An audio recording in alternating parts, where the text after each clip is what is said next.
Sa ibang balita, mahigpit na binabantayan ng ating puwersa ang aktibidad ng namataang monster ship ng China na unang nakita malapit sa Zambales.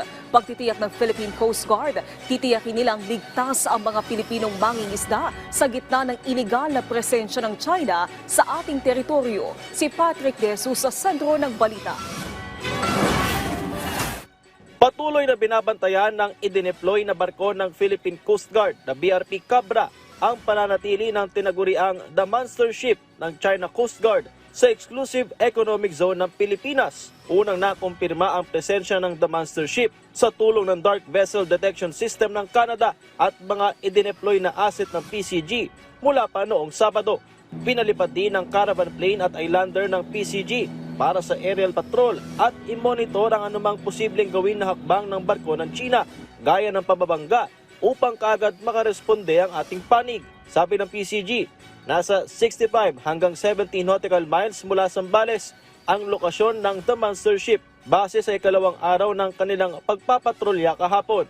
Makailang beses ang palitan ng radio challenge sa pagitan ng BRP Cabra at barko ng China Coast Guard.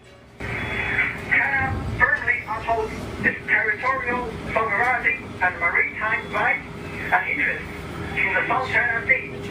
China Coast Guard 5901 under Republic Act 12064 Philippine Maritime Zones Act, the United Nations Convention of the Law of the Sea, and the 2016 Arbitral Award, you do not possess any legal authority to patrol within the Philippines Exclusive Economic Zone. You are directed to depart immediately and to notify us of your intention. Hindi raw magpapatinag ang PCG at sisiguraduhin nila ang proteksyon ng mga mangingisda na nasa lugar. We will assert our presence at the same time yung pong ating sovereign rights ay palagi po nating i-implement at pananatiliin.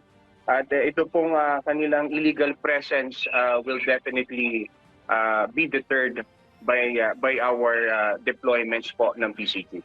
Hindi ito ang unang beses na nakipagtapatan ang The Monster Ship ng China kung saan noong Hulyo ng nakaraang taon ay nanatili rin ito sa Sabina o Escoda Shoal na binantayan naman ng barko ng PCG na BRP Teresa Magbanwa. Patrick De Jesus para sa Pambansang TV sa Bagong Pilipinas.